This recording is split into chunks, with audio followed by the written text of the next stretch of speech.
ইমাম আবু হানিফা রাহমাতুল্লাহ আলাইহি প্রতিজ্ঞা করল, আজকে আমি তাহাজ্জুদের নামাজের মধ্যে দাঁড়াইয়া আল্লাহর কোরআন তেলাওয়াত করে এত মজা পেয়েছি, আল্লাহ আমার দেহের মধ্যে যতদিন প্রাণ রাখবে গো ততদিন আমি মসজিদে আমি আল্লাহর কোরআন তেলাওয়াত করার মাধ্যমে সারা রাত নামাজে পার করে দিব। আল্লাহু আকবার।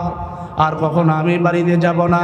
এমন করে করে আমল চলতেছে, দিন যায়, সপ্তাহ যায়, মাস যায়, বছর যায়। আল্লাহর বান্দা একদিনের জন্য বাড়িতে যান না, একদিনের জন্য আরামে বিছানার মধ্যে শয়ন করেন না, একদিনের জন্য রাতের ঘুম বাড়িতে গিয়ে নিদ্রায় যান না।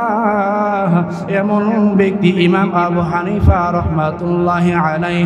ও বাবাজিরা, ও যুবক ভাইরা, আমি আপনাদেরকে যে মেসেজটা দিতে চাই, আমাদের এমন ঘুম, মসজিদ থেকে শব্দ আসতেছে আসসালাতু খায়রুম মিনান নাওম, মসজিদ মিনার থেকে শব্দ আসলো, ঘুম থেকে নামাজ ভালো।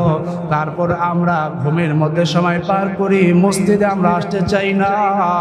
আর আমাদের ইমাম আবু হানিফা রাহমাতুল্লাহি আলাইহি 40 বছর ধরে বিছানায় পিঠ লাগাই নাই। আল্লাহু আকবার।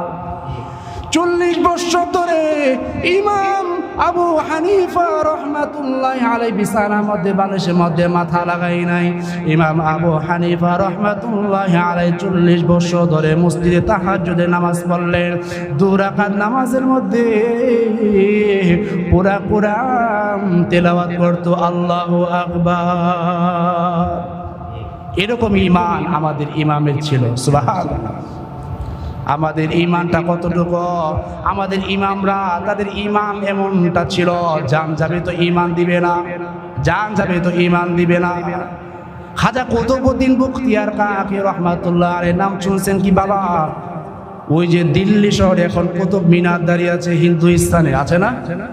ভারতে হিন্দুদের স্থানে কুতুব মিনার এখনো দাঁড়িয়ে আছে। ওই কুতুব মিনারের